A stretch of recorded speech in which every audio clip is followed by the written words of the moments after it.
Yeah.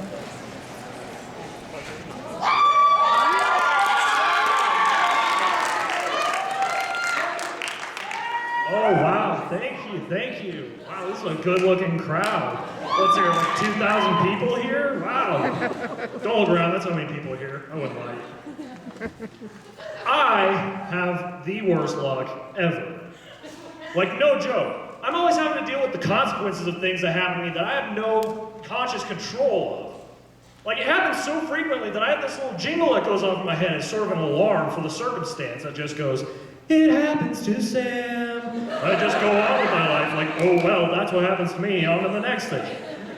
I had bad luck right out the gate, immediately. I had bad luck with jeans. Not like the jeans I'm wearing, these are pretty dope, but like jeans, genetics, if I may.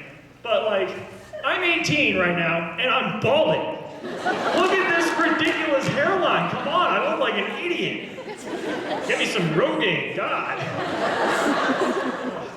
I don't have a chin, which is a medical anomaly that I can't even fathom. It goes upper lip, lower lip, and then neck. How is that supposed to work? It doesn't make any sense. I don't have a chin, but for some reason my body still feels the need to tell me I'm fat, so I have a double chin. Which is real cool, I guess, you know, whatever. I have a theory that while I was developing in the womb, my genes decided to take a day off, take a lazy day and sort of cut out early. And like, you know, there's this gene, this head honcho gene that's like in charge of my construction, and he's been working on this project for like 8.5 months, and he's so burnt out and just worn out. He's got problems at home. His gene wife won't stop yelling at him. And he's sitting in his office just like hunched over his desk with like a drink, and he's been chain smoking for like an hour and a half, just shaking from the sheer frustration that my project has caused him. When another worker gene came walking in with an agenda that's, you know, what needed to be done, he says, "All right, sir, we got a couple more things to do before we get done with this kid. We gotta finish up his hairline, give him a chin, and throw a little bit of athletic ability in him." And the head honcho gene, HH I'll call him, he's sitting there and he says, no, we're done. Wrap this up today, we're out of here. And the other gene's freaking out. He's like, whoa, sir, if we stop now, this kid's gonna grow up looking like Paul Giamatti. And the head honcho gene spins around and he says, hey, he'll be just fine. He was nominated for an Oscar. He's the Rhino in The Amazing Spider-Man 2. Everything will be fine for this kid. And then the other gene's like, but sir, does he have everything he needs to survive? Well, yeah. Then we're done. Wrap it up and get out of here. And now I'm here.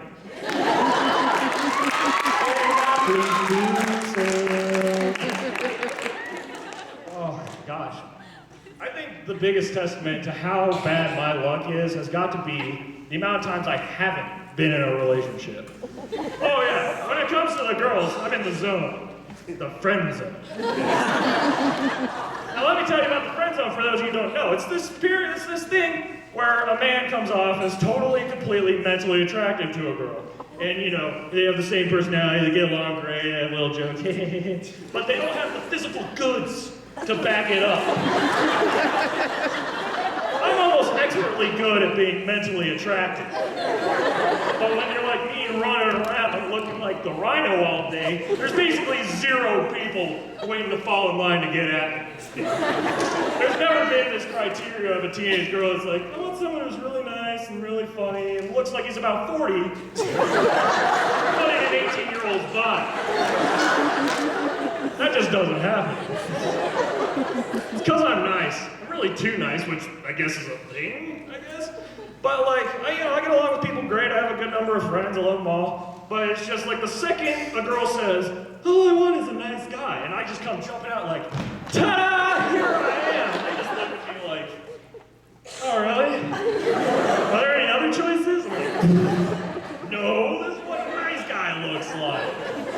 They're like, wow, that's really not what I expected. Well, no, duh, because what they're expecting is some Channing Tatum-looking fool come strutting around with just like abs with a face, come up to them and like vomit some romantic garbage and just be like, hey, you're the most beautiful creature since unicorns. But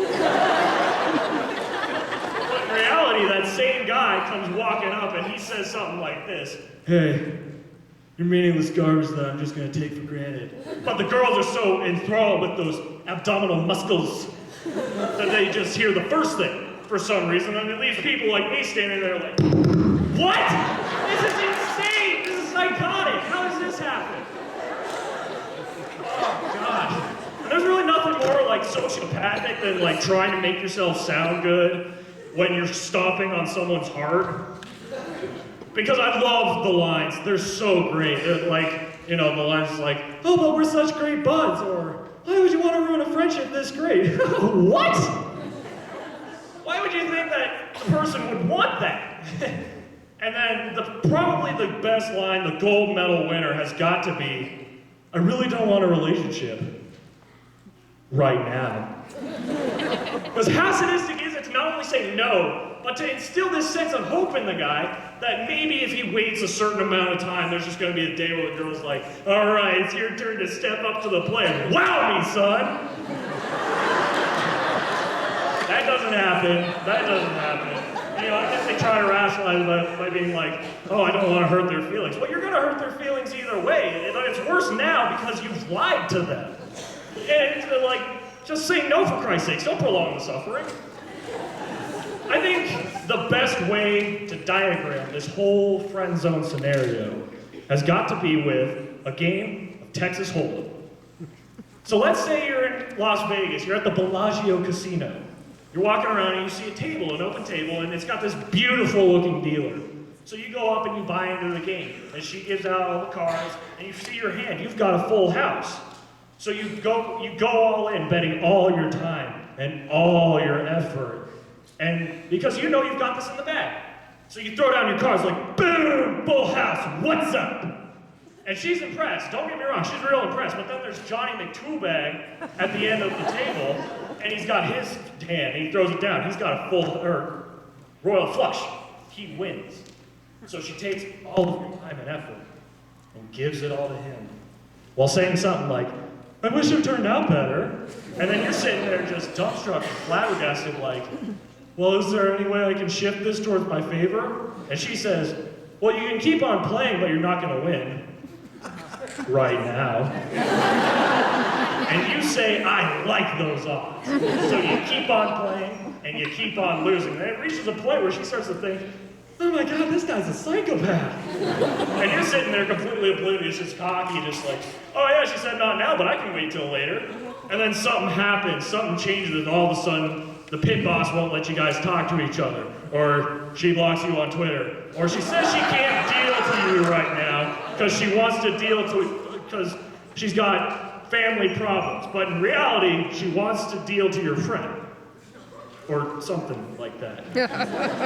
And you're sitting there like, well, if you didn't make me think I could win, I wouldn't have kept playing. But none of that matters. Because I look like Paul Giamatti. I'm going to be nominated for an Oscar. It happens to Sam. Columbine!